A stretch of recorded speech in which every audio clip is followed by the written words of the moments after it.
Hello and welcome to the AVForums podcast for Monday, the 19th of December 2016. It's the last podcast of this year, and joining me for this momentous occasion, our assistant editor, Steve Withers. You came in that thing? News editor, Mark Hodgkinson. Sorry about the mess. Audio reviewer, Ed Selley. Got a problem here. And special guest star, Mark Botwright. I'm getting too old for this sort of thing.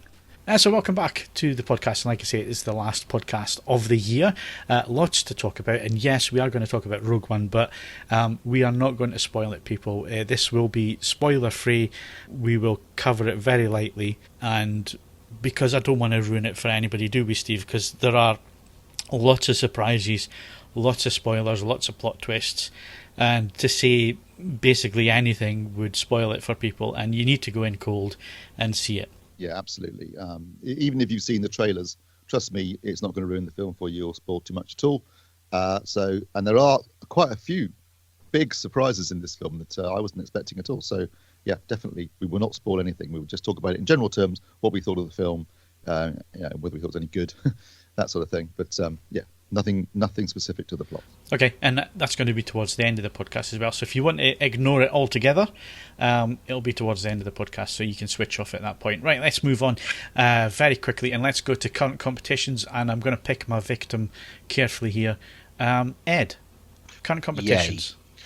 Right, you can win one of 3 copies of The Man from Laramie on Blu-ray. That's open to all members until Boxing Day, so you can, shrug off your Christmas Day torpor and enter right at the end if you need to. One of 3 copies of Lords of Dogtown on Blu-ray, again open to all members until the 26th of December. One of 3 copies of The Mechanic Resurrection on Blu-ray, all members 31st of December. Could be the last thing you do in 2016. And then you can win a copy of War Dogs on Blu-ray. That's open to all members until the 31st of December. And then a Lionsgate Action Bundle. That sounds exciting, doesn't it? Mechanic box set, Criminal, Sicario, and Stolen on Blu-ray, and that's open to all members until the 13th of January. That sounds really good. Are we allowed to enter those? I do. I've never won though. Yeah, technically, technically, I'm the only employee, so technically, everybody else on this podcast could do that. Excellent. Do you know what? You're going to be competing against me for that one, because that's a good sounding box set. All competitions are open to residents of the UK, Ireland, and the Isle of Man. Have we sorted out the Channel Islands issue yet, Steve? I'm not, no. How many weeks? They're still there. You mean, have I managed to change that hundreds of years of legal precedent to make it part of the competition? What have you been doing? No, I have not. What have you been doing for the last 3 weeks?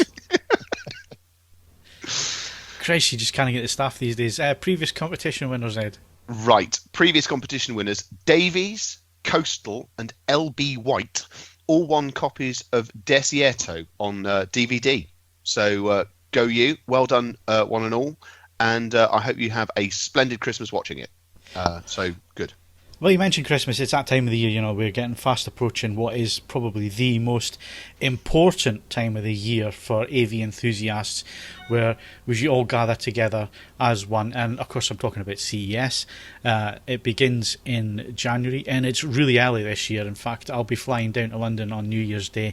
We fly out on the Monday, and it's straight into it. We don't even get a day to acclimatise this year. It's certainly from our point of view, we're straight into things. The first videos will be appearing probably on the Wednesday, and the show opens on the Thursday and runs to the Sunday. So it's going to be a really busy week. But it's another year where we could see some needed advancements, Steve, when it comes to TV standards, because we're still absolutely in a moment of flux here. Yeah, I mean, in fairness to the TV industry in general, it's been a period of massive innovation in quite a short space of time. There's been a lot of changes in the last 2-3 years, not just in terms of resolution, but also in terms of things like high dynamic range and wider colour gamuts. And I think in this particular instance, it's the manufacturers that have been sort of pushing ahead of the standards, and the standards have been trying to catch up a little bit. So we do have we have a rough idea of where we're going.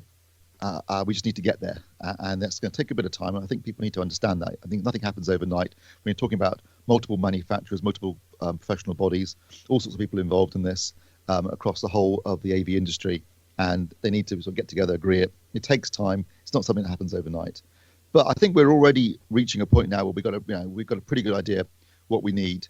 and where we need to be. And I don't think at CES there'll be any massive surprises. I mean, we're going to see HLG. Obviously, that's going to be added to TVs next year. No question about that. That'll be a standard feature as part of the HDR support. Also HDR10. I'm not sure we're going to see much in the way of news about dynamic metadata as far as HDR10 goes. That seems to have gone very quiet in the last 6 months. So don't expect too much on that front. We may see some noise about high frame rates, although I don't necessarily think the TVs that are launched next year are going to be native 100 hertz, 120 hertz panels. I think we might still see 50 or 60 hertz panels being the main, the ability to accept a 50 or 60 hertz signal as opposed to 120 hertz signal will be the standard still. I don't think they're going to be all accepting 100 to 120p initially, but I think we will see HLG. We will see, definitely we're going to see brighter panels. There's no question that's going to be a big factor. People are going to be pushing that peak brightness, trying to get closer to 4,000 nits, which is currently what some content's mastered at, particularly anything done by Dolby. Although I don't think they're going to get to 4,000 nits, because if you look at the one 4,000 nit monitor that can do it, I think isn't it liquid cooled? So Yeah. clearly getting to that point is going to be tricky. But they're definitely going to be pushing it, maybe pushing the 2,000 nit barrier, because if you got up to 1,800 on the ZD9, so I think they'll be looking to try and push that 2,000 nit barrier. Steve, and the big one. Steve, does that mean that if you were going to use it in home, would you need like one of those outlets for a washing machine? So it's like, right, it's time to get the telly in. I've called the electrician, I've called the plumber, and the insurance assessor's coming around to judge their work after they're done. But the good news is we're going to be able to burn our shadows onto the opposite wall. Yeah, there is that. That's some good points there, Steve. I guess, when you read forums and when you're a member of forums, it's such an immediate thing that patience is not a virtue. There is no patience on the internet, and certainly on forums. And a lot of this technology gets discussed, and people expect it to be there next week. And as you quite rightly say, that's not going to happen. It's going to take another couple of years for everything to plateau where everything's up to a certain standard, and everything can hit a certain standard. And of course, you've got two different technologies competing as well with LED and OLED. So I think you're right. I think there's not going to be that many major leaps forward. I think the leaps that we're going to see are gradual and expected, and are going to add a little bit more performance, but it's not going to be leaps and bounds. So people need to understand that, I think. Certainly in a forums environment where everything needs to happen yesterday. It's not going to happen yesterday. It's not going to happen very quickly, but we're going to see some exciting stuff. I mean, there's stuff that we can't talk about, obviously, having signed certain NDAs. So, and the reason for signing NDAs, there's nothing, sinister in that. It's just a case of people want to tell us what they're going to show so they can get our time, because our time is valuable when you were there, and we're building a diary at the minute. So people want to see us and they want to tell us what they're launching, but they don't want us to tell you just yet. So that's the reason for NDAs towards the show, is just so we can organise seeing the right people at the right time, and then we can break this news when we're allowed to break it.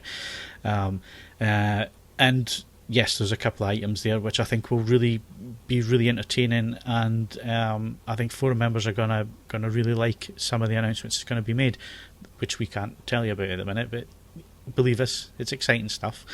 Such a quick tease, Phil. I've been called a lot of things in my time, Steve, but never that.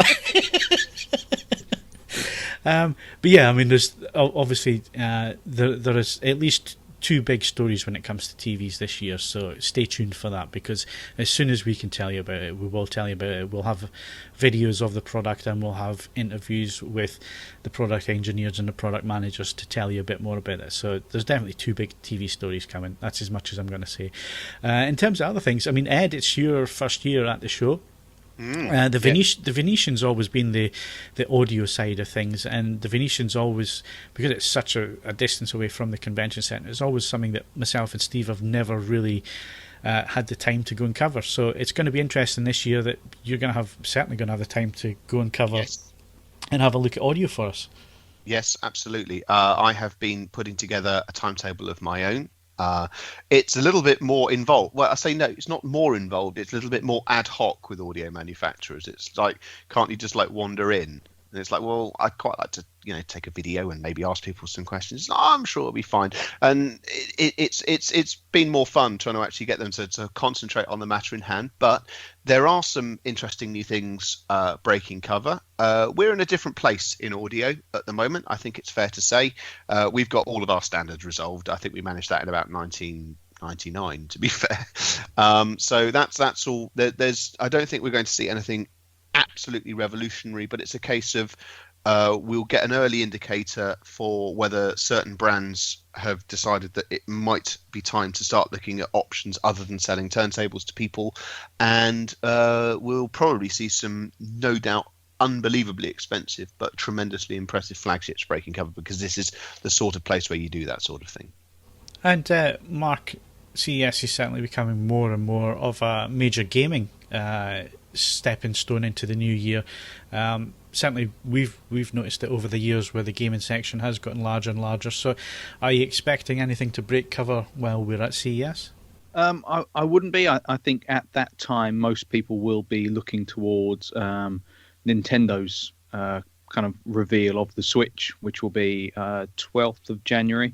So that will be the kind of main thing most people will be looking towards gaming wise, though I do think a lot of people are hoping that there'll be more of a focus on things to do with how the shape of HDR with gaming, and in particular HDR and input lag with regards to any new sets, whether we're going to see any new kind of Sony OLEDs or anything like that might address that issue, and whether LG kind of integrate that into their designs now.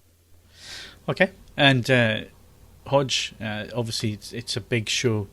You've never been, but I bet you feel like you have. I've watched it from afar many a time, yeah, and I watched all the press conferences when you can't get in and all this kind of stuff. Yeah, I do feel I've lived like I've been there for a few days, just in terms of keeping hours and stuff. Yeah, it's always it's probably best to watch from a back in some ways, other than obviously getting the videos and the coverage, but actually getting an overview of what's happening. Yeah, it's always quite an event. Well, I mean, you're going to be helping us out this year again, but Ed's doing your job. He's doing the all-nighter. It's not an all-nighter because he's there. Oh, no, that's true. It's 3 hours ahead, isn't it, Ed? Yes. I'm going to be doing the job of many screens. I will try and shoot a little vlog of what will undoubtedly look like the world's shittest mission control by the time we've got actually everything installed. As a little tip, Ed, they often release the press kits about 10 minutes before the conferences. So get Googling the press kits, and then you can be ahead of the announcements, as it were. It's good to learn from the master, because I will be on that. Well, guys, we've just told the whole world our techniques there, so thanks very much for doing that. Stumble our way through. Yeah, all the competition now copying what we do, which wouldn't make a change actually. Let's just think about what we're going to do there in terms of from afar, because one of the things I was going to raise, Mark, is that when you've done it in the past, you've known more about what's happening at the show and on the show floor than me and Steve have, and we're there. I think it's the case if you can't see the wood for the trees, can you, when you're there and in the throng of things. But when you get in releases, you can see the trends that are happening, and generally, the manufacturers kind of follow each other. They're all sort of shopping from the same technological tree, as it were. So, yeah, you can see trends emerging. Like last year, it was obviously HDR, and a couple of years before that, it was 4K. And there'll be something this year that will be the new buzzword, or the new 3-letter acronym of the event. There's always something. So yeah, it's just a case of sort of collating all the releases and just looking for general trends. But like Steve said at the start, it's going to be more of the same, only sort of brighter and faster and bigger and slightly better, I think, this year. I think we placing bets modern on society. Yeah. Place your bets on what acronym will win out this year.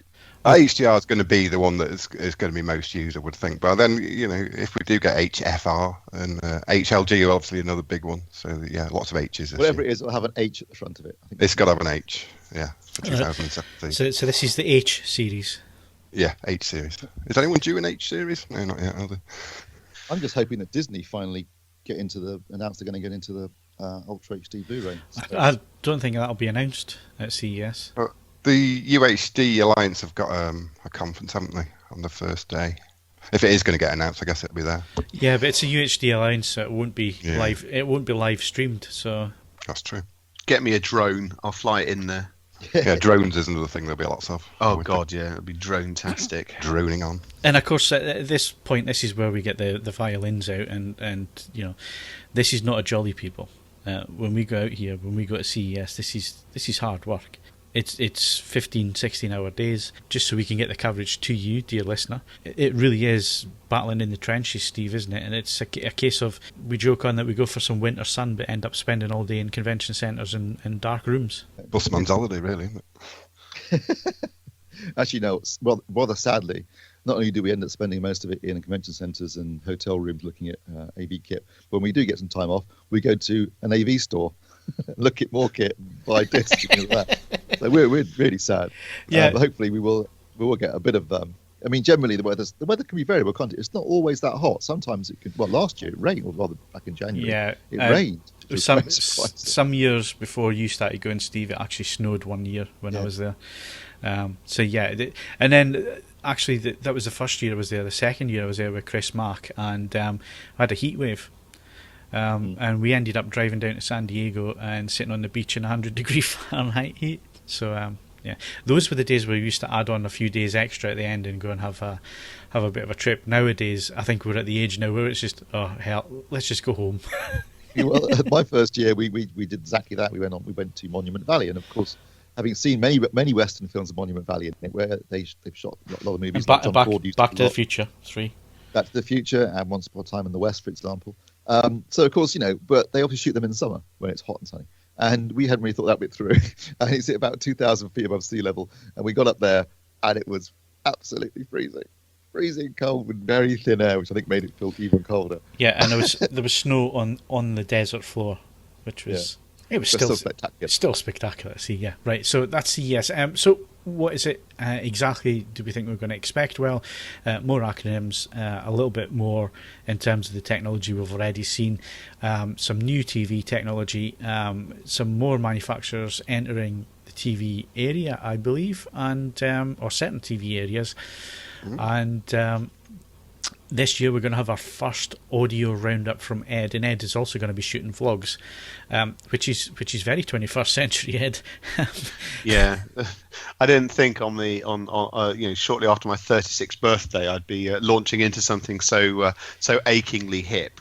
I just thought I'd have an aching hip, to be fair. But no, as I say, I have been working furiously early the first half of December to get everybody else's work done, and now I need to switch over to being in the sole employ of AVForums just to get vaguely up to speed and not look like a complete tit. Well, I'm going to look like a complete tit. I'm resigned to that, but a complete tit with reasonably competent video capability. So we'll see how we go.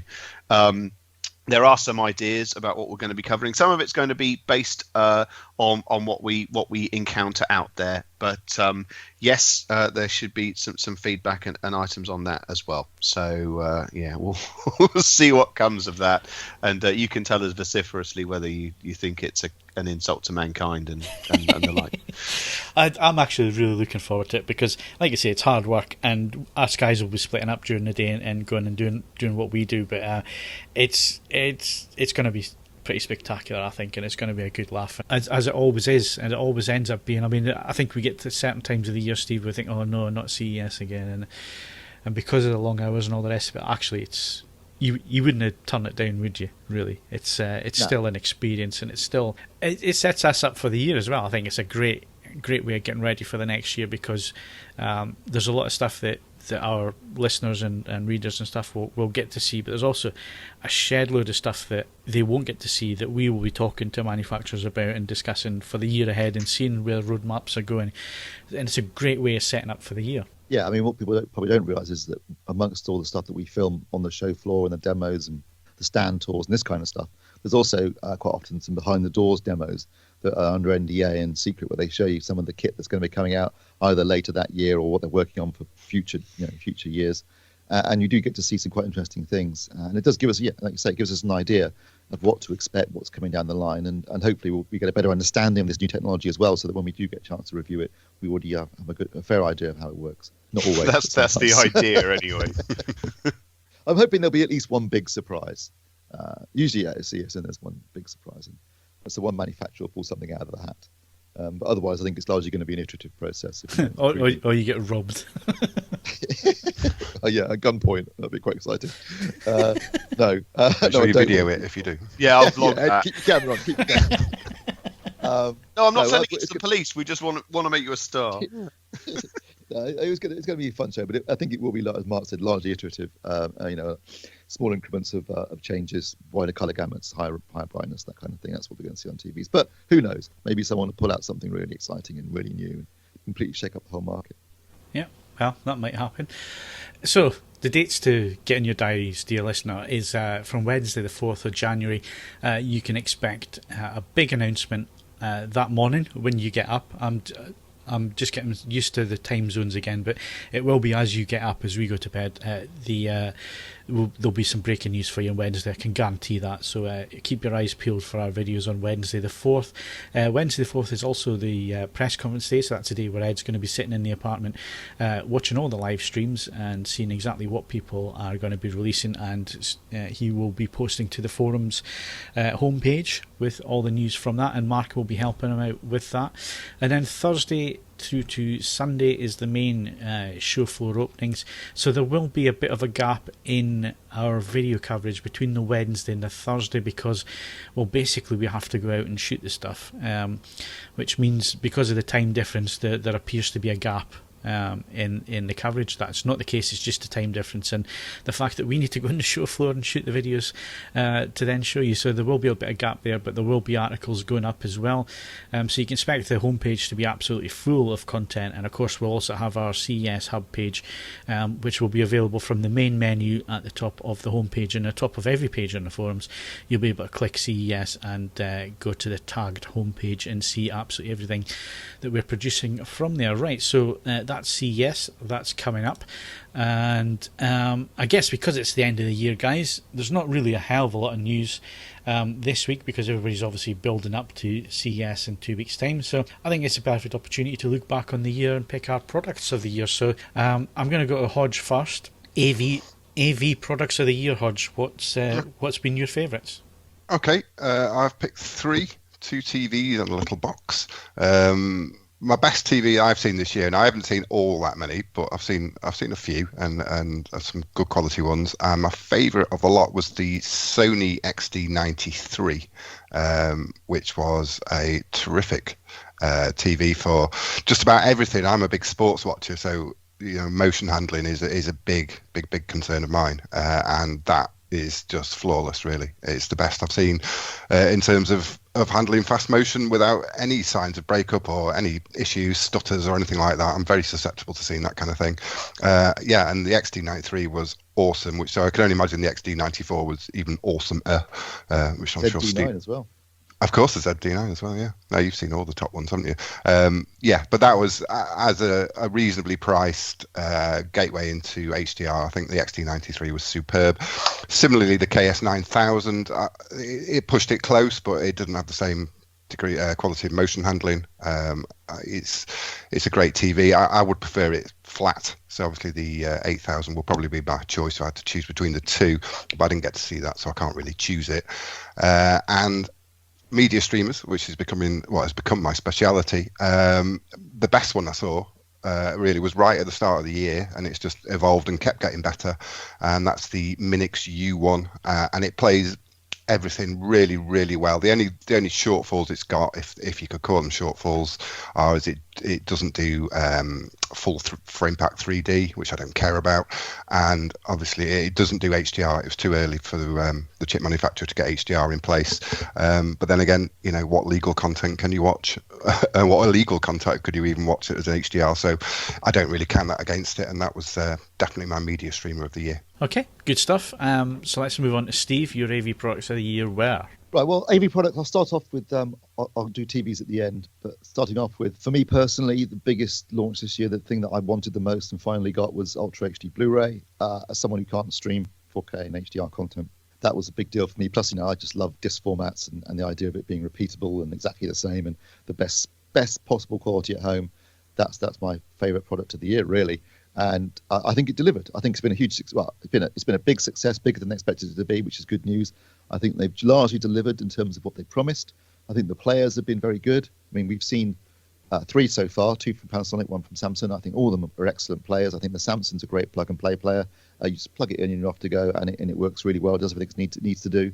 I think Panasonic have delivered 2 really good players, particularly aimed at the enthusiasts, both of which I think are great. And I think if you're looking for something from Panasonic, you're probably better off going for the UB700 because it's basically exactly the same as the 900, but doesn't have all the analog stuff, which you're probably not going to be using anyway. So if you're going to just use HDMI, the 700 is a great player. So there's some great players there. There's tons of really great discs, which we'll talk about later.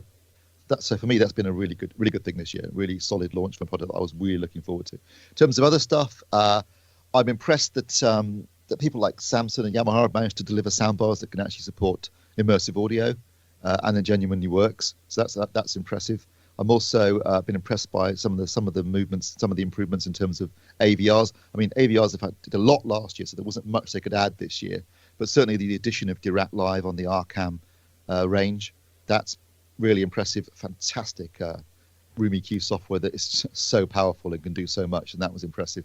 I'm also impressed, though, that Denon managed to deliver an 11-channel AV receiver with everything you can imagine in it, including DTSX, Dolby Atmos, and Auro 3D, if you want it, all in one box for under $2,000. That was a really impressive performance from them. So I love that. And in terms of TVs, I have seen pretty much all the TVs this year, and all the flagships definitely. And it's been for TV fans, it's been a great year. There's been a massive amount of innovation and development over the last few years, and we've really started to see those TVs come through this year in terms of performance. So when you're looking at the flagship TVs, you're looking at, can it deliver HDR properly, at least 1,000 nits of peak brightness? Can it deliver up to nearly 100% of DCI-P3 within Rec 2020? And there's been plenty of TVs that can do that.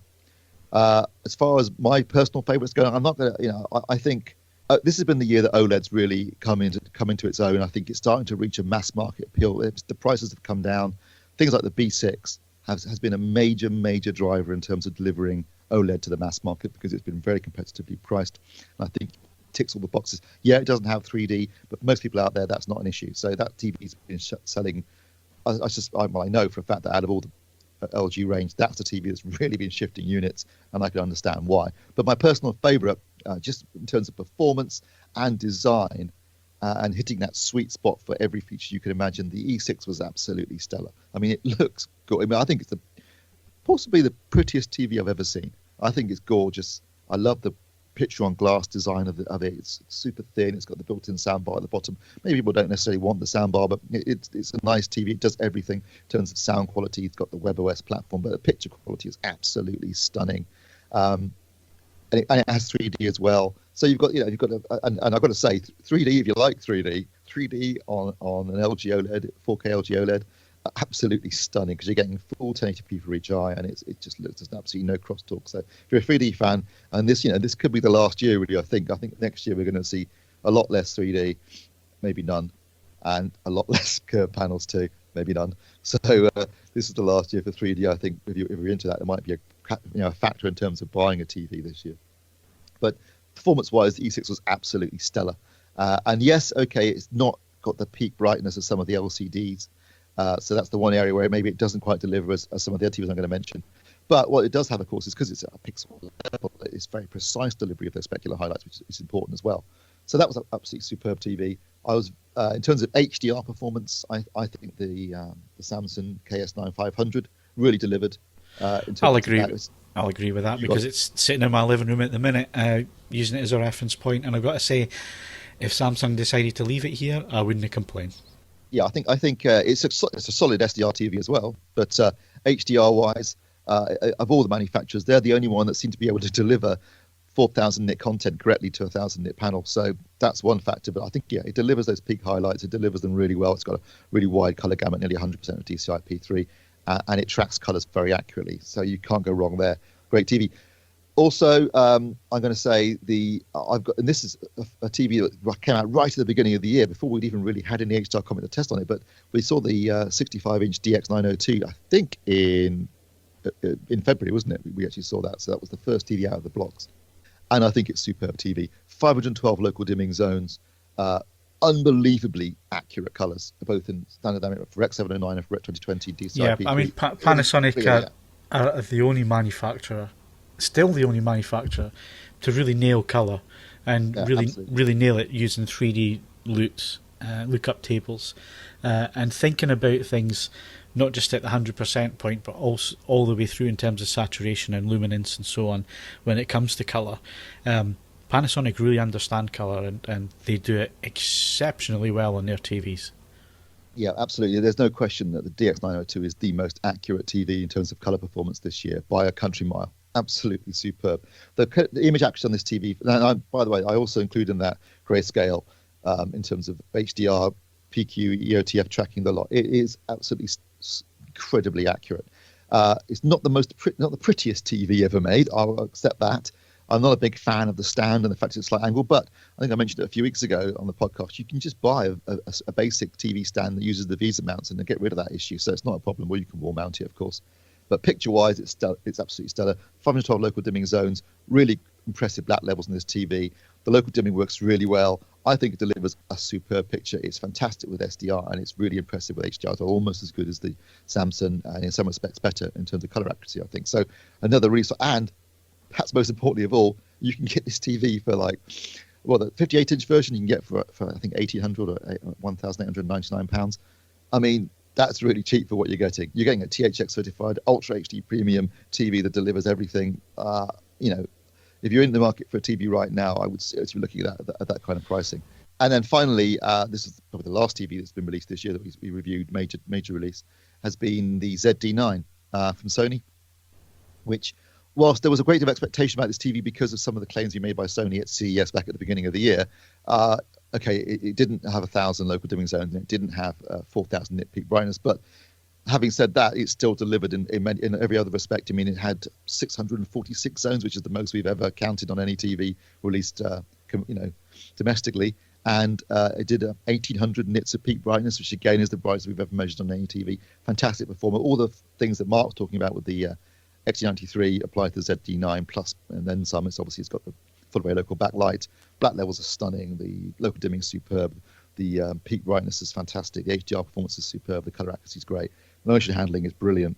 It's a really great TV. So that's also in my short list of my favourites of the year. And just last thing, in terms of TVs, honourable mention has to go to Hisense, who have really stepped up their game this year from last year and delivered some absolutely cracking value tellies that deliver really good performance at stunningly low prices. Yep, and they're the first stop on the traditional TV Thursday at CES, which kind of shows you where we rank them nowadays in terms of important people to go and speak to. Their new range will be the first that we cover on TV Thursday, so I'm looking forward to see what they've got. I'm just going to add very briefly to this because obviously I don't talk as much as Steve, but at the same time I haven't had that much interaction with TV this year apart from stuff that I've either had to test or I've seen elsewhere. So I'm not going to go through the TVs. I think Steve did a good job of that. In terms of UHD Blu-ray players, I've got the Samsung and I've got the Panasonic 900. I find it very difficult to pick a favourite between the two because each of them does slightly different things. I mean, in terms of picture quality, with UHD disc and Blu-ray disc, they're almost identical, as you would expect. There's little differences, such as the Samsung can do proper frame rates with Netflix and other streaming services, which Panasonic struggles with. It's all at 60. And obviously the advantages of the 900 are it is super quiet in operation. Really, really quiet. It's a really nicely built player, even though it's still a bit plasticky. It's nicely built, and I guess its strong point is the audio side. If you want the analog audio, it's all built in there. So two cracking players, and the fact that they've also brought out a 700 Panasonic, like you say, I mean, that's a no-brainer for me in terms of build quality, reliability. in the picture quality is going to be spot on. And obviously it comes with their processing chip. It's the same as the 900, so that's an absolute no-brainer. Other products that really stick in my mind from this year was the M&K MP300s speaker system. Yes, it was 17 grand, but my God, what an excellent sounding system that was. And of course I used that with processor power amps as well as AVRs, and with everything I threw at it, even a budget Denon X3300 AV receiver was able to cope with that package and produce some excellent sounds, so that sticks in the mind. And while we're mentioning AVRs, Yamaha and Denon, once again, both of them, or the products I've tested this year from both of those manufacturers, absolutely brilliant. They're moving the game on ever so slightly each year, but they're sticking at it, whereas other manufacturers are perhaps only releasing one or two products in that category these days. Both Denon, Yamaha, and to a certain extent Marantz are still putting plenty of products out there at all the different price points. And even the entry level stuff, Steve, I've been really impressed with just how much you're getting for your money these days in terms of not only the technology but the power. In terms of driving a decent speaker package and sound quality, you're really getting that at the lower end as well. Yeah, you can get some fantastic value AVRs for less than 500 quid these days that do everything you could possibly imagine. I'm actually always amazed they can fit so much into those boxes at that price point. Particularly, I think in this particular category, Denon and to a certain extent Marantz have been delivering some stupendous value receivers in the last few years that are not only got every feature you can think of, not only have all the the sound formats you'd want, not only have the power and the performance that you'd like, but also are dead easy to set up and really well designed for people perhaps who aren't that familiar with AVRs and are new to the market and buying their first AVR, which tends to be that price point. They take you through the process, hold your hand. They're dead easy to set up. Everything's been thought through. And in that respect, they are definitely the market leaders in terms of delivering user-friendly products. Yeah, real value for money there. And talking about value for money, just to wrap up on my products, the one product that really stood out this year, and it's something I've seen towards the end of the year, but it was just such great value for money, and that was the Epson TW7300 projector. Yes, it doesn't have the best blacks in the world, and it struggles a little bit with shadow detail and so on, but then it's only a £2,200 projector. But in terms of value for money, in terms of the features you're getting, it had electronic motorised lens cover. Even the Sony at £8,500 doesn't have that feature. It's been dropped because they want to save money. I mean, even at lower price points, you don't get that. Full motorised lens shift, focus and zoom, so that it also does lens memory functionality.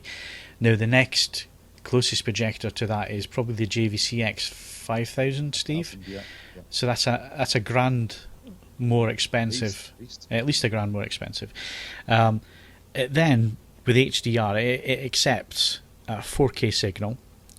It does the same lens shift, pixel shift trick that the JVC does with eShift, so it does exactly the same thing. So again, the closest machine to that is going to be the X5000. Again, it's well over a grand more expensive. And then when it came to HDR, it measured absolutely bang on the PQ EOTF curve. It was absolutely bang on with that. But not only that, it puts a filter into the light path, which then allows it to hit DCI.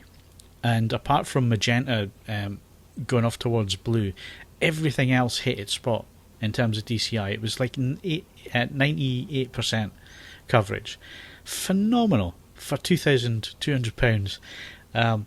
And of course, you've also got the TW9300, which is the next step up model. It's another £1,000 on top, and it's a little bit more brighter. And we'll have a look at that in January. But for value for money this year, in terms of the technology, in terms of features, and what you're getting for your money, the TW7300 was absolute steal. My product of the year in terms of value for money. In terms of performance, the JVC X700 in terms of projectors is still up there. It's been updated firmware wise with the BT 2020 coverage. Still not as good as the TW7300 in terms of accuracy, but of course you've got the JVC contrast, dynamic range and those black levels. But also commendation to Sony this year. I mean, damn expensive at £8,500. I certainly wouldn't buy one myself if I had the money. It's just too expensive. But they're native 4K VW550 ES. In terms of HDR performance, is the most realistic HDR performance I've seen from a projector. And of course, when you're talking about projectors, it's completely different to TVs where they can hit 1,000 nits, 1,800 nits. You're never going to get that from a projector. But of course, it's a different way of showing HDR. And you're sitting in a dark room, and you've got the dynamic range of the Sony and the JVC projectors. There's still real benefits there to the image quality, and I think the Sony's this year has done that in the best possible way.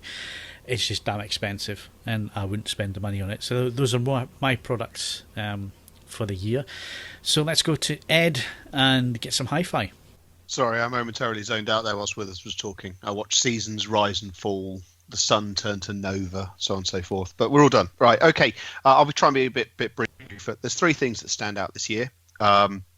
I did look at a few actual genuine AV products, but we've talked about lots of those. So three things that really sort of moved things on a bit for me. First of all, in terms of electronics, the Moon Neo Ace by Sim Audio. £2,800, so they're not exactly giving it away. I'll be completely sort of candid on that. But what a thing. Beautifully built, beautifully thought out, extraordinary connectivity for a one box, and it sounds absolutely fantastic. It's another rare example of an all-in-one system where you're sort of thinking, what would I actually choose in separate equipment to make up to £2,800, which I knew was going to be better than that product, and there isn't very much, and it would take up more space, and it wouldn't work in quite such a slick and integrated way. That is a genuinely superb piece of equipment, and anyone who's looking to, spend a reasonable amount of money on a two-channel system, I won't pretend otherwise, that is absolutely fantastic. Next up, it's a weird-looking product, but it's truly fantastic, was the Neat Iota Alpha floor stander. It looks like a pedal bin. There's no getting around that. But what an absolutely joyous product to listen to.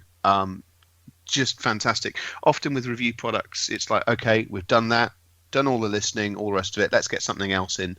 I used every excuse I could to keep those in situ for as long as I could. They were simply wonderfully entertaining to listen to, and if you're looking for a speaker which can get out of the way in visual terms in a lounge while still just delighting you every time you listen to them, that was it. And then finally, for things that we looked at this year, Riga's Planar 3. It's a bit of a predictable one, I suppose, but in the same way that whenever car magazines review a BMW 5 Series, there's the expectation it has to be best in class.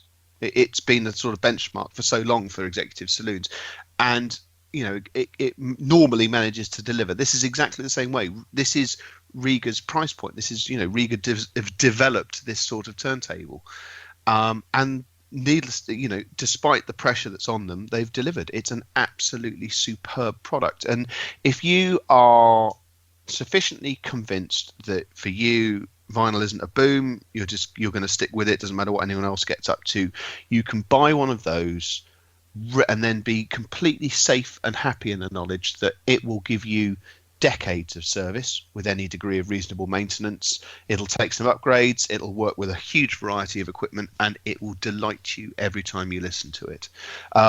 I reviewed lots and lots of things. There were many, many other great products worthy of mention, but it's those three that stand out as being absolutely superb. If you've interest is piqued, rather than me running through every single thing they did, go back and read the reviews, see why I reached the decisions that I did. But those are my three standout products of the year. Okay, and just to finish on the audio side, Ed, what were your albums of the year? I've had a hell of a time narrowing this down. I thoroughly enjoyed the Frank Ocean effort, Blonde. It's not really necessarily my favourite genre of music, but it moved the game on. It's compelling, and it was interesting, and it was technologically, in terms of the craft involved, really quite something as well.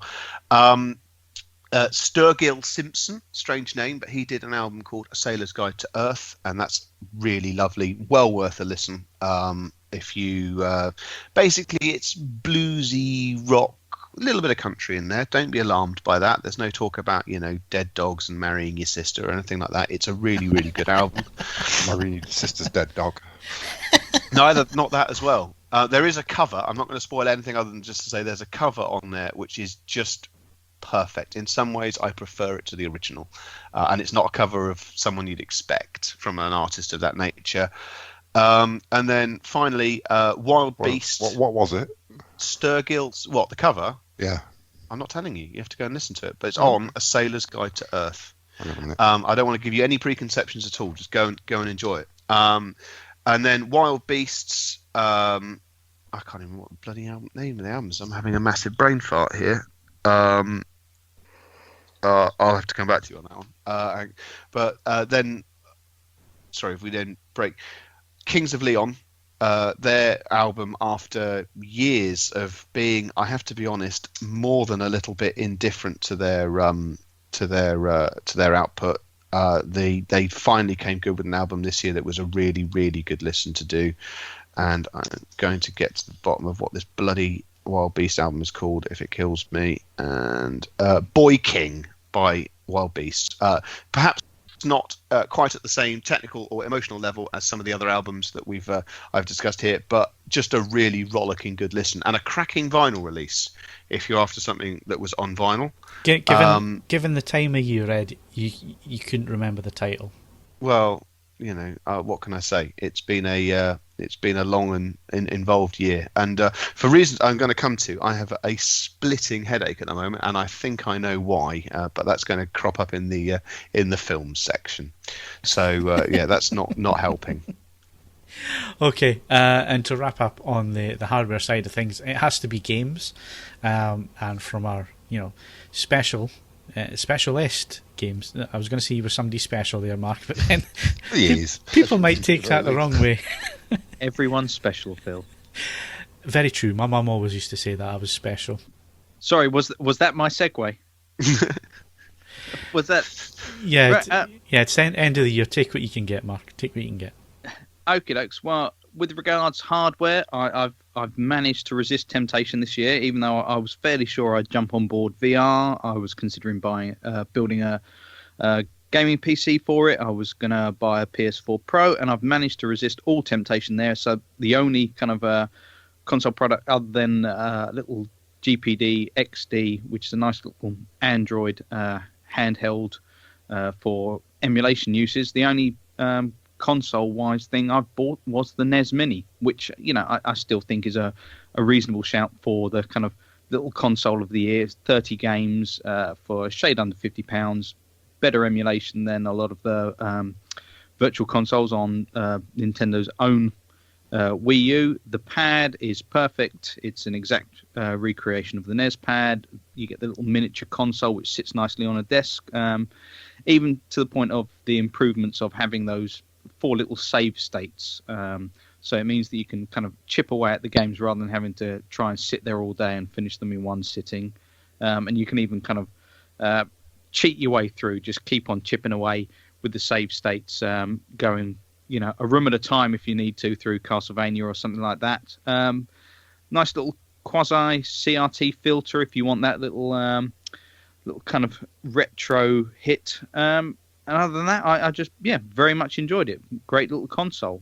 With regards games though of the year, going back all the way to January, I think possibly my game of the year was The Witness, which is a kind of very obtuse cryptic puzzler, leaving you very much to your own devices. You slowly work your way through this island just with these simple kind of colour-based maze puzzles, and it's very much a case of trying to find some kind of overarching narrative, the themes that pop up again and again, and there are little moments in there which were very much unexpected.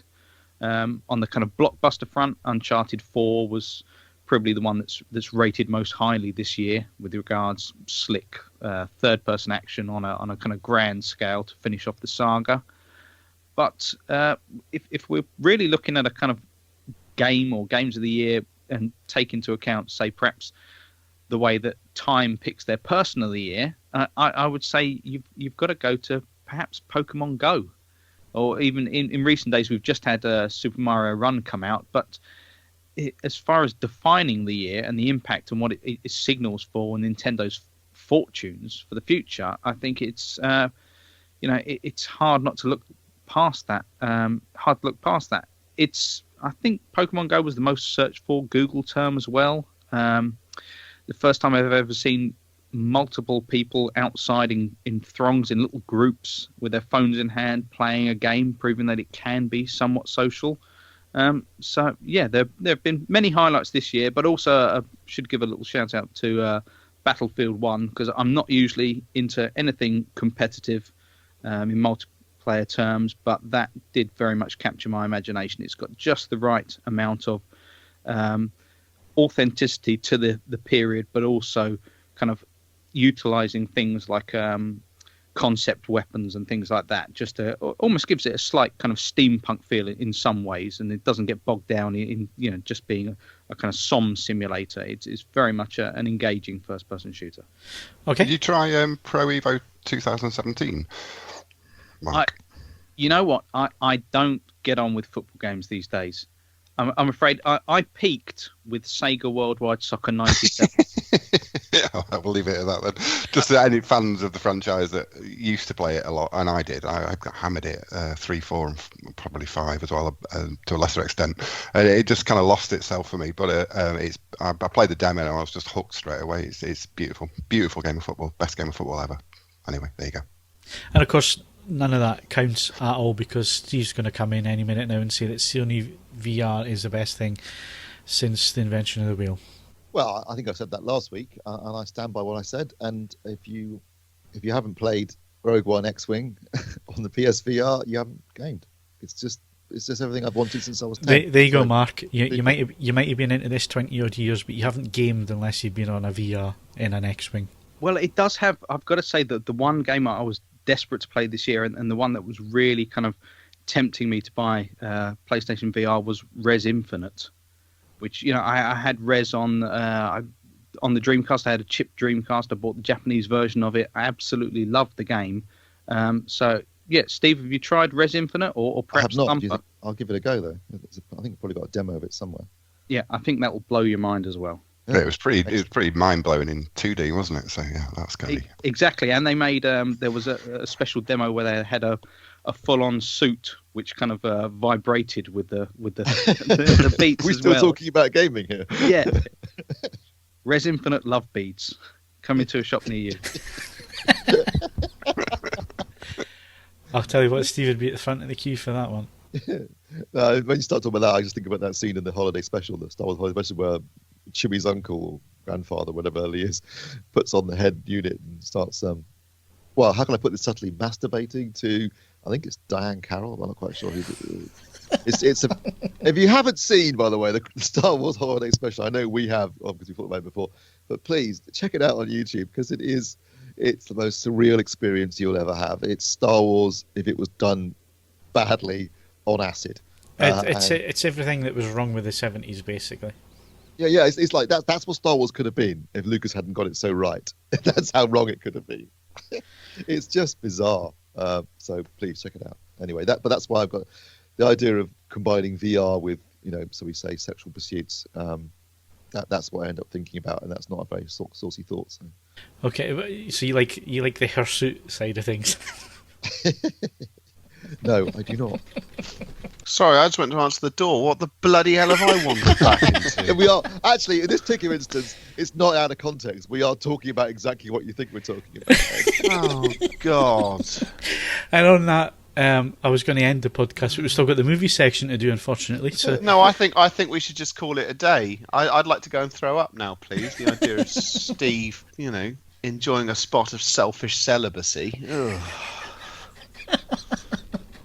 Right. Say, I've got a horrible headache, and that's just made it worse. Right. I think it's time we moved on. Movie news next.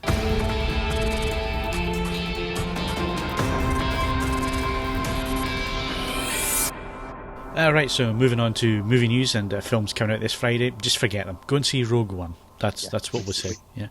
Although I've got to say, Passengers looks really, really quite interesting. Yeah. Actually, that's true. Passengers does look quite interesting. It's got that sort of same desperate seriousness of Sunshine to it, and it's like, Well, God, I really? actually enjoyed Sunshine. Sunshine's a film I hated when I saw it at the cinema, but has really grown on me over the years. Yeah, I've got to say, I really like it. I now enjoy. Yeah. Well, bully for you. Okay. That's, So Ed says there's nothing worthwhile going to see. If you're fed up of Rogue One, then go and see Passengers. I think Passengers will be good, and it's out on the 21st, isn't it? Yes, that's right. 21st. Cool stuff. See, I know my film stuff nowadays. Now that I've got my unlimited card, which has been hammered, absolutely hammered this month. In so much as I've been 3 times. 3 times? 3 times I've been to the cinema. Oh yes, you've been to the cinema 3 times. Yes, I thought you meant Rogue One. Yes. Yeah, I went to see Selley and seen Rogue One twice. So counting that up, I'm now in plus territory. The money. I'm back in the money again. So there you go. And I've no doubt that next week and maybe even before we go out to see, yes, I might even I might go and see Passengers actually, and Rogue One again. I'm seeing Rogue One again on Saturday, but I might well see Passengers next week if I get a chance. Okay. And anybody else on the team going to the cinema? I'm going on Sunday to see Rogue One. So yeah, I'm all booked. Well done. That'll be the first time in a year, is it, Mark? Apart from Force kids' Awakens. films, yeah. Yeah, I went to see The Force Awakens on opening night, and I've seen a couple of kids' movies in between. Okay, cool. Mr. Botwright, are you going to the cinema? I think my silence spoke words there. Okay. You're not even going to go and see Rogue One? I will probably do so. It'll still be open in the new year, won't it? Oh yeah, definitely. Yeah, it'll be around for a while. I shall go on a rainy Monday morning and be there on my own. Okay. Happy Christmas. That says lots about you. It really does. Ed? I am weighing up whether to go and see Rogue One in 2D. Because I think you saw it in 3D last night then. So yeah, and I don't get me wrong, I thoroughly enjoyed the film, but I hated the 3D. I mean, did anyone else see it in 3D? I saw it in 3D on Tuesday night. Did you see it in 3D, Phil? No, 2D on both my showings. Same screen. I saw it exactly the same screen, exactly the same seat. Yeah. I saw it in 3D IMAX on Tuesday night at the press screening in London in Leicester Square, and whilst the presentation was superb, Ed, and I'm acutely aware of how good it was, having seen it a second time at midnight on Wednesday night at my local Cineworld, and the picture quality was just pants in comparison with this. I mean, the picture quality was stunning. The 3D was well done by IMAX. I don't think it particularly added much to the experience. I didn't need to see the film in 3D. You see, I didn't think the 3D was well done. I don't think it's a spot. I just think that it's like watching something where the aperture is absolutely wide open, so the depth of field is incredibly short. So I was watching it last night, and there's blur at the foreground, something in razor sharp focus, and then sort of 8 light years of bokeh behind it. And it was at points. Well, it was absolutely awful. Right. I hated it because the film wasn't shot with hated 3D cameras. It was just post production, and that's why one of the reasons why I don't. I mean, given how modern films are made and how they're post converted in 3D, unless it's shot with 3D cameras, I wouldn't personally go and see a film out of choice in 3D. It was just I had no option. It was a 3D IMAX screening, and that was the end of it. Same with me. I went to IMAX. I preferred watching it in 2D, were it not for the fact that the presentation in terms of picture quality was nowhere near as good as the IMAX screen. But yeah, I didn't find it to be objectionable in a sense it gave me a headache. I just felt like it was unnecessary, and it's just done because that's the thing they do now in terms of movies. I've got a splitting headache this morning. And it's quite possible that I consumed a sugary drink at the cinema. That's an exciting thing for me to do these days, and that has some role in it. But I do think it was trying to concentrate, and at times it was just a mess. So I mean, I don't believe that's a shame, because my advice would be to anyone who's planning to see Rogue One in the next few days, try and see it on as big a screen as possible. Yeah. And in the best quality as possible. I'd suggest 2D as well. 2D big know. screen, I'd best insist quality. on 2D. Yeah, Um, that I, would be my advice, because this film's got an epic scope to it that has been missing from many a Star Wars film, and it's got shot after shot that is absolutely stunning. Yeah. To look at, it's gorgeous. Yeah, really beautiful cinematography. I will give it that. And I guess I'm lucky where I am with the Odeon, because it's such a new complex in the Metro Centre, and it has such a high footfall, because it's in the biggest shopping centre in the north of England, that the screens are well kept, everything's kept up to date. The quality is really good. Every screen, bar the two small screens which are used for disabled showings and that kind of thing, which are really quite small. The rest of the screens are all around about the same size, apart from the IMAX one. They all seat roughly the same number of people. It's all stadium seating. It's really nice screens. The screens are properly masked, which makes a huge difference. I've been to some views and other cinema chains where there's no masking on the screen, and it just makes such a difference if the image has a sharp black edge to screen. It just makes such a difference in terms of the contrast of the image. It's a trick that we've been using for decades in home cinema, where your home cinema screens should really have black velvet at the sides of or black material, because the image against the black of the edge, it does so much for your contrast. And I've been to some screens where there's no masking whatsoever. So at least my local Odeon, it's done properly. It's horizontal masking on the screens. It zooms out. There's no anamorphic lenses these days where things are out of focus. It's the same as your projector probably at home if you have the lens memory. It does the same zoom, and it keeps everything in focus. It's all automated, and the presentation's superb. It's an Atmos screen that I was in. When those X-Wings are going past, they're going over the top of you. It's absolutely brilliant. So I know I'm lucky in terms of my local cinema, and it's a 20-minute drive for me, but I still know how lucky we are having facilities like that, because I've sat in some really poor presentations of some excellent films, and it ruins the experience. So I totally agree with Steve. Find the quality cinema and stick to it, and keep using it. So it remains, and it's still there. In terms of Rogue One, I'm gonna stick with 8 out of 10. I think the first 30 minutes, I think you mentioned it, Steve, a bit disjointed for me. Presentation wise, absolutely superb. Special effects wise, stunning. Like I say, cinematography, it looks beautiful. It's the most beautiful looking Star Wars film you will ever see. It really raises the standard in terms of what needs to come next, in terms of how Star Wars is presented. I think right now Ryan Johnson who's making episode 8 must be thinking, Jesus, I've got to really raise my game here. Yeah, totally. I mean, it does. It looks absolutely stunning, and you can tell it's been made by a fanboy. It's been made by someone who loves the trilogy. And let me just say this as well: it is flawed. There is no doubt that this movie is flawed. Like every other Star Wars movie, there are issues. But the last 30 minutes, you feel like a 10-year-old. And this is another point I want to make as well. I've been reading the threads on the forums, and some people are taking it way too seriously.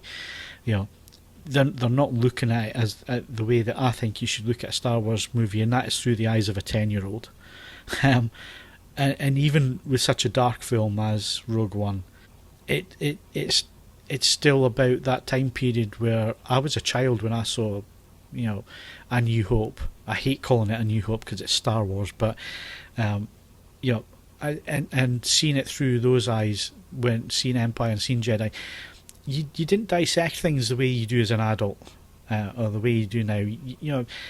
You gloss over the bits that weren't that enjoyable, and you concentrate on the really mind-blowing stuff, and that's everything you need from a Star Wars film. I think people are getting too critical and expecting far too much, and I think in this film it absolutely nails it in terms of being a Star Wars film. It is a fanboy film, but at the same time, it's exactly what we expected from it. I actually think I go further than that film. I think I gave 9 out of 10 in the review, and I stand by that. For me, it's the best Star Wars film since Empire. I know that's not necessarily up against some tough competition in many respects. I think it's significantly better than The Force Awakens, which I felt was derivative. and just slavishly copied Star Wars too much. I know they had to reboot everything and etc., but I just felt ultimately after multiple viewings it became disappointing. This film, I think it's got it's a much darker. I mean, it is. I don't think personally I'd class it as a kids' film. There is humour in it, but it's much darker. It's got a grittier tone to it. It depends. It depends how you define kids, because as I said, I would look at it through the eyes of a 10-year-old, and I think from 10 and above. 3 and 4-year-olds, no way is this a 3 and 4-year-old movie. In the way that, I mean, it makes Force Awakens look like a real kids' film. You know, there's none of the cutesy BB-8 stuff in this. There is a robot, but it's not a cutesy BB-8 robot, although it does get most of the big laughs. I just think it's populated with real characters. I mean, people have complained that some of the characters aren't very well developed, and some of them aren't. But certainly the two main characters, particularly Cassian Andor, I think is a really complex character. Somebody who's done terrible things on behalf of the rebellion and struggles to deal with it. I think there's some depth to this film that is missing from the majority of Star Wars movies. I think it absolutely singly nails the spirit of the original Star Wars film, and particularly it just looks and feels like it.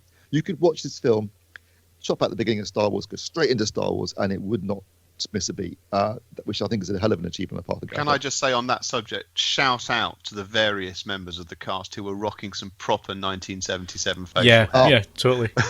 Yeah, absolutely. Some superb sideburns going on in this film. They absolutely nail the look of it. The used world look of Star Wars. It's cool. I mean, I thought it was superb. And even though I went in with some relatively high expectations based upon the trailers, and there's an awful lot of stuff in the trailers that's not in the film, by the way, it actually surpassed my expectations in every way. And they managed to keep some really great surprises secret. So go and see it. Can I also just not be disappointed. That this is a further confirmation to my theory that the Galactic Empire lost its war against the rebels. That's not really a spoiler. I think we can agree on that across the arc of the films. It lost fundamentally down to incredibly poor health and safety procedure.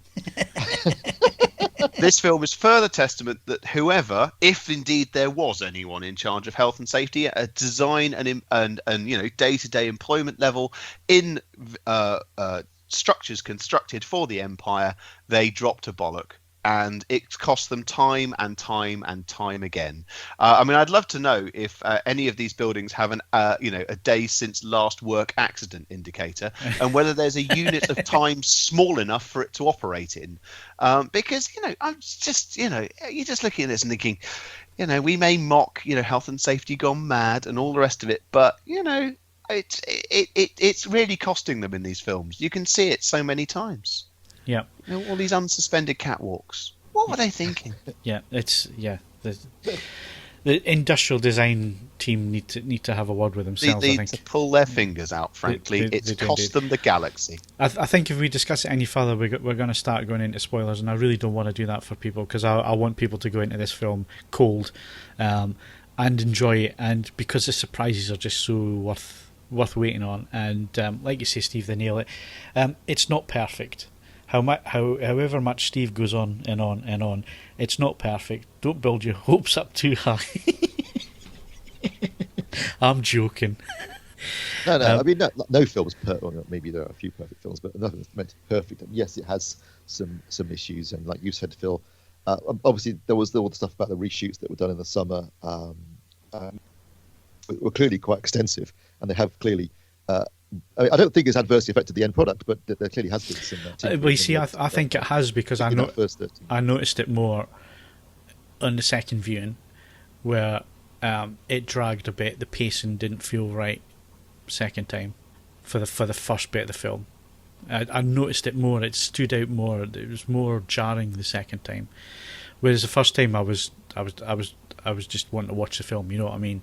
Whereas I think in the second time you go in and you start looking for Easter eggs and that kind of thing, and and for me, I felt like the pacing just wasn't quite right, which it felt jarring on the first viewing.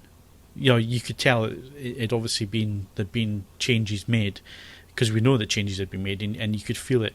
The second time I thought the pacing really stood out for me, but then once it gets into gear, it's mind-blowing. It's everything you want from a Star Wars film is there in spades, and there's still stuff where there was comments made that I picked up on from various characters, and you're thinking that's obviously an in-joke, but I'm not getting it. Why am I not getting it? Because I think there's stuff there for the real Uber fans. And one thing I'll pick up as well, I've read, not just on our forums, but on other forums, people saying that this was Disney doing their usual diversity thing with the casting of this movie. What utter rubbish.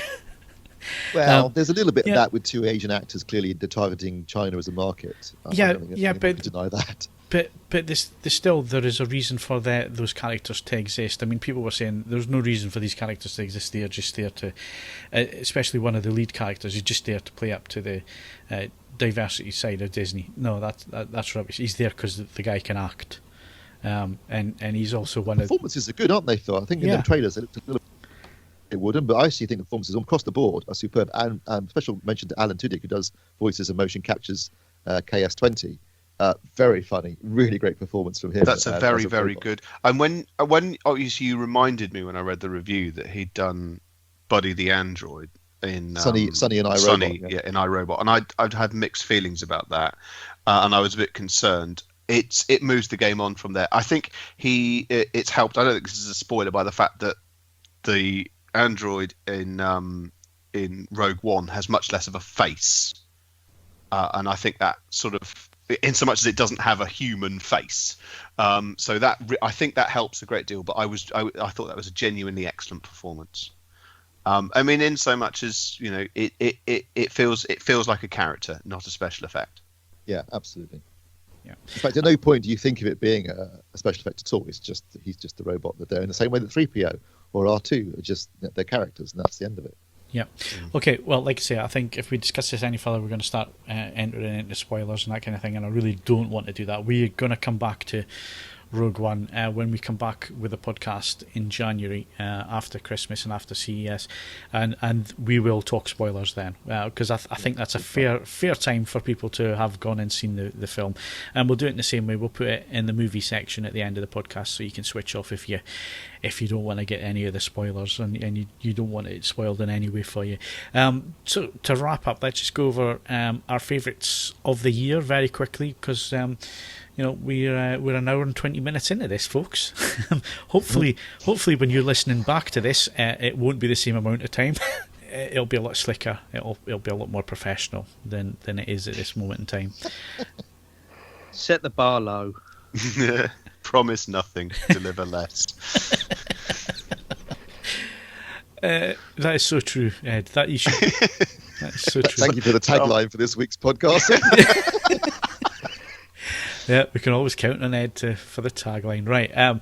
Okay, so favourite films of the year, Rogue One for me. Yeah, obviously Rogue One for me. I will throw in a quick special mention because we mentioned it before, but I thoroughly enjoyed Arrival as well. But Arrival. In terms of intellectual sci-fi, there's been nothing like it for a while, and it's super. Again, cinematography and that. What a beautiful looking film.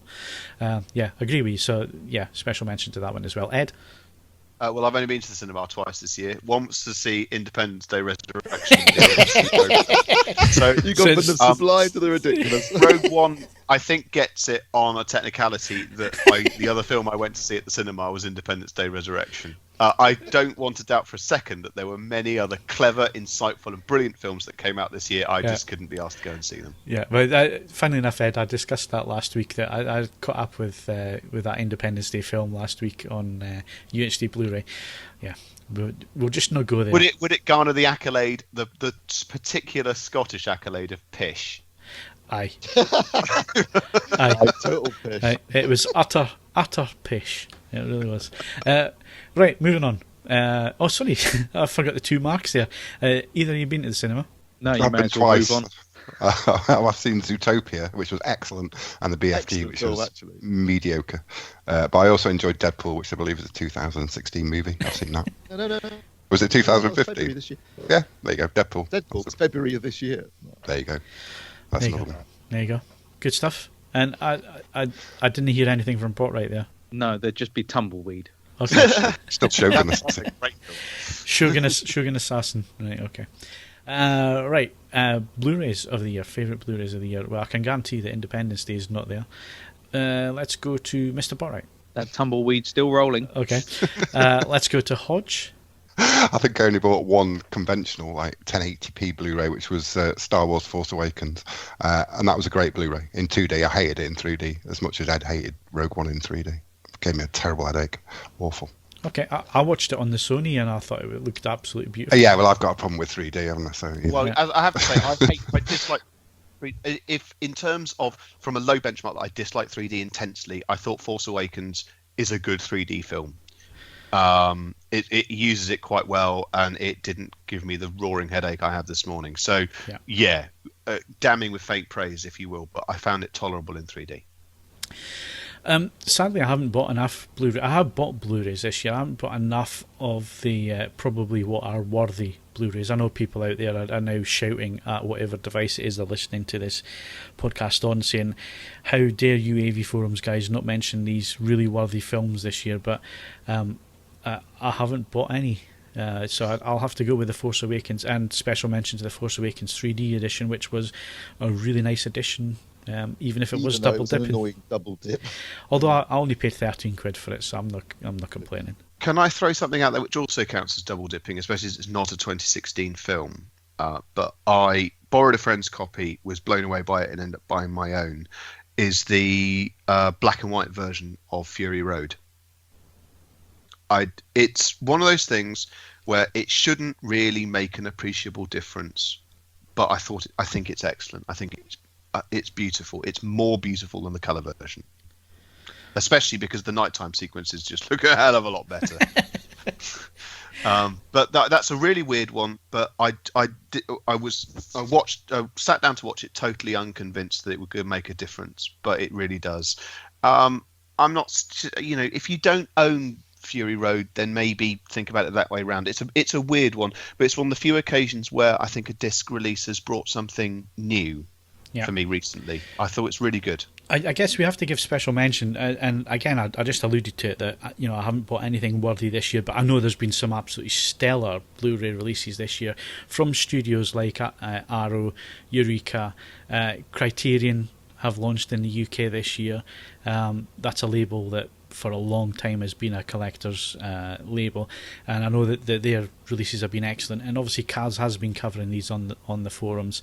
So if you go to the movie section, the Blu-ray movie section, you will see reviews of some absolutely brilliant releases this year, Steve, in terms of Blu-rays and in terms of classic movies being treated the right way. I mean, Arrow do things. Just because I know the guys at Arrow, they do a fantastic job in terms of the encoding and making sure they've got the best possible prints and all the rest of it. And you might not be a fan of the film, you might not like the genre that they're working on, but you can't deny that these guys are doing it right and making some beautiful looking Blu-rays. There's no question there has never been a better time to be a film fan than right now, because you can get some quite obscure films in fantastic restorations of fairly obscure movies. You might get the theatrical cut and a director's cut. You're getting loads of extras. You're getting tons of behind-the-scenes information, commentary tracks. I mean, as a film fan, right now, some of the Blu-rays being done by people like Arrow and Eureka and Criterion, are absolutely superb. And it's almost like a film education in its own right. Just some of the stuff you can pick up these days, and coming from the days of Laserdisc, which was the beginning of this kind of process. What you can get down in terms of quality is absolutely stunning, and so you really have to be grateful for those companies, particularly when it comes to the less popular, less well-known movies that they're getting releases now. They probably don't sell in massive numbers, but they're still putting the effort in, and there's no shortcuts. Some of the major studios, I've got to say, are guilty of really shortchanging some of their back catalogue titles, but not so with these smaller companies like Arrow and Eureka and Criterion, who do a superb job. In terms of big releases, I mean, I haven't bought that many Blu-rays this year because I've been instead buying every single Ultra HD Blu-ray. But obviously the one company where I have been forced to buy Blu-rays is Disney-related stuff, because they aren't releasing any Ultra HD Blu-rays at the moment. So I have bought a lot of their stuff this year. You've already mentioned The Force Awakens. They've also been the Marvel stuff like Captain America Civil War, which was great. But for me, the Blu-ray of the year, I actually thought was not just a stunning Blu-ray, but a stunning technological achievement as a film, and a really enjoyable film too. My only complaint is that and again it's Disney related. The only complaint being that it doesn't have the Dolby Atmos soundtrack that it should have had with it. But the Jungle Book, and in 3D as well, absolutely stunning. It's just a technological marvel.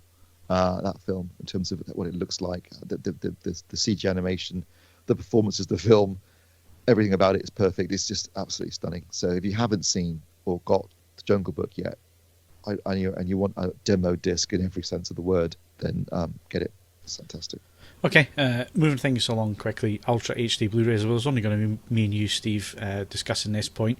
So for me, it's the Revenant, and basically, it's how Ed's wife would describe things as bleak as fuck as a film, but the cinematography, the way that film is shot, it's all natural light, the HDR, natural. It just looks like you're there. I mean, I know it's one of those old cliches of, it's so good you think you could step through it into the real world and that kind of thing, which is nonsense. But it's the first time I've watched a film and felt cold because of what I'm watching, because of what I'm watching on screen, and that there's no central heating. These guys are out in the wild and living on the edge and all the rest of it. And in that respect, and in terms of the HDR grade on it, and the cinematography, and the fact that it's a 4K DI, so it's proper 4K on the format. It's stunning. It's stunning whether you watch it on an HDR TV or you watch it on something like the Sony, the JVC, or the Epson projectors. I mean, it really is what I think the format should be about, and it's a really good example of the format. So that would be my UHD Blu-ray of the year. Yeah, no, the film's not a laugh a minute, and I don't know how repeatable I could watch it over and over again. I think I'd struggle, but yes, picture-wise, it's absolutely stunning. I think it's probably the reference image, in terms of image quality, reference Ultra HD Blu-ray release this year. There have been some others that have been particularly impressive. Lucy, whilst not a great film, does have a barnstorming Dolby Atmos soundtrack and an absolutely stunning image quality. Again, it was a 4K DI, and a lot of it was shot 65mm, so that looks stunning. Personally, I'm going to pick my favourite Ultra HD Blu-ray across the board, in terms of, because one of my big ones with Revenant, unfortunately, is that the image is fantastic, but Fox did not include the Dolby Atmos soundtrack. And for a film that is designed to be so completely immersive in that world, well, real shame that I mean, to be honest, Steve, I still felt completely immersed, and I wasn't drawn out with the experience or anything like that. It felt like I was there. So, yeah, it'd be nice for it to have an Atmos soundtrack, but it doesn't lose anything with the mix that it has. Yeah, it's just a shame it hasn't got it, because it obviously had one at the cinema, and Fox, soon after that film was released, very soon afterwards, started using them on their discs. So it was just like the last big release that didn't have one before. My favourite Blu-ray, Ultra HD Blu-ray of the year, which is Deadpool. Deadpool's a great film, as Mark mentioned. I think it's a really enjoyable comic book movie. I think it's irreverent and fun and adult and entertaining, and it's just fantastic fun. But it's also, I think, the first must-have Ultra HD Blu-ray they released, because it's got a 4K DI, looks stunning, the HDR, the color gamut, fantastic, a Dolby Atmos soundtrack, and a great set of extras too, really fun extras that come with it. For me, that was my favourite disc of the year. Great, I'm glad we got that out of the way. I've seen both of those in UHD, and that was my list of Ultra HD Blu-rays of the year. It was Revenant and Deadpool. I don't need to add to the comments. I'm sorry, Mark. I completely forgot that you did. That you. I'm sorry about that. That's all right. Yeah, my apologies. Right, so basically we're almost at the end of this bumper edition of the festive podcast. Are we all feeling festive? So our favourite TV show of the year, for me, absolutely no doubt, it's Stranger Things. That was just absolutely knock it out of the park. Back to my childhood. I thought I was watching something created in the 80s. It had that vibe about it, and at the same time it was a nice piece of original TV, and special mention goes to Mr. Robot, but I'm only halfway through season 2, and I know Steve's gone off it, so I'm not sure if I'd be the same on that. I'm going to thank myself once again for another year without Game of Thrones. I still have not started Game of Thrones. But before January, I'm going to watch Westworld. So who knows? That might be my favourite of the year. But we're not going to have a podcast, so I'm not going to be able to tell you, good people, that is the case. So for me, that's my picks. Mark? Okay, I got Stranger Things. I've got 4 on my list, and you've gone over 2 of them, Stranger Things and Mr. Robot. Although I'm, like you, only halfway through season 2, but I did only watch season 1 this year, and that was superb. My 2 favourites, though, are Westworld. Again, you mentioned that. That was just superb, and if you've not watched it, really just go and check it out. And probably equally as good for me was Bloodline off Netflix season 2, which was just as strong as season 1, and everything about it is brilliant. Gripping story, fantastic acting, superb scripting, beautifully shot. It's just a treat. So they're my 4 favourites. Okay, and let's move on. Ed? Westworld, by roughly the distance of the Earth to the Sun. I have been up to date with Game of Thrones. Season 6 was very, very good, but it was, if you like, it's now delivering what it needs to do to its existing fan base. Westworld isn't quite as clever as it thinks it is, but it's still bloody good. I had a thoroughly enjoy. I couldn't wait for each episode. It was actually a really refreshing antidote to not being able to just binge stuff. I thoroughly enjoyed it. Had a great time. I think it's beautiful, clever, and it has some cracking performances in it. Otherwise, I just haven't watched enough television. I didn't think this year's Air Crash Investigation was any good. No, I was disappointed with that. Not enough air crashes. On the contrary, planes are falling out the sky right, left and centre, but there's actually a delay until you can actually make a dramatised version, because you need to establish what actually happened legally before you start, spouting off. I did really enjoy Stranger Things as well. It maybe didn't quite get me in quite the same. I mean, I completely respect what Phil says. Yes, it didn't quite hit me in the same way. You're not a child of the 80s, Ed. That's probably why. Not in the same way of the 80s. I get different 80s programs to you, mate. Proper original series of Postman Pat and Tom's the Tank Engine for starters. So so don't chill. But yeah, it was still cracking television. Great soundtrack as well. Actually, as an aside, the Westworld soundtrack is now, it's certainly up on Tidal. It's almost certainly, if it's up on Tidal, it's up on Spotify. Have a listen to that. Even if you watched Westworld on a really good system, and I would say the one that I use is not shabby, once you isolate the soundtrack from dialogue and so on and so forth, some of it is just stunningly beautiful. So have a listen to that. It's perfect antidote to Ed, Christmas sort of question on that. How many Radiohead tracks are on it? When they were playing the piano in the salon. How many Radiohead? Well, there's No Surprises, Fake Plastic Trees, and there's probably another one. The irony is that the one that they didn't use is Paranoid Android. Yeah. Or whether that was just a bit too obvious, I don't know. Yeah. I don't get that. Well, they were robots in Westworld. The androids. That were paranoid. Paranoid. And it's a song by Radiohead. Do we need to really draw you really had to be there. It really helps if you know the back catalogue of Radiohead and you've seen Westworld, Phil. I know that those were mine.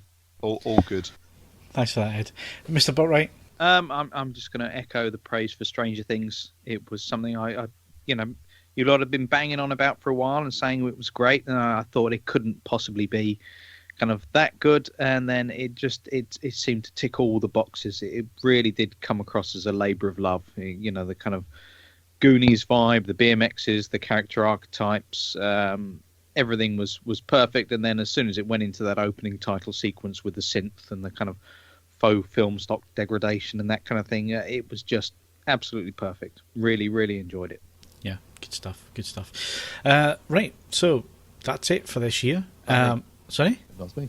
That might not be it for this year. That's nearly it. Really? Right, Steve, you've got 60 seconds. I've got the counter here. It's about to tick over to 1:42.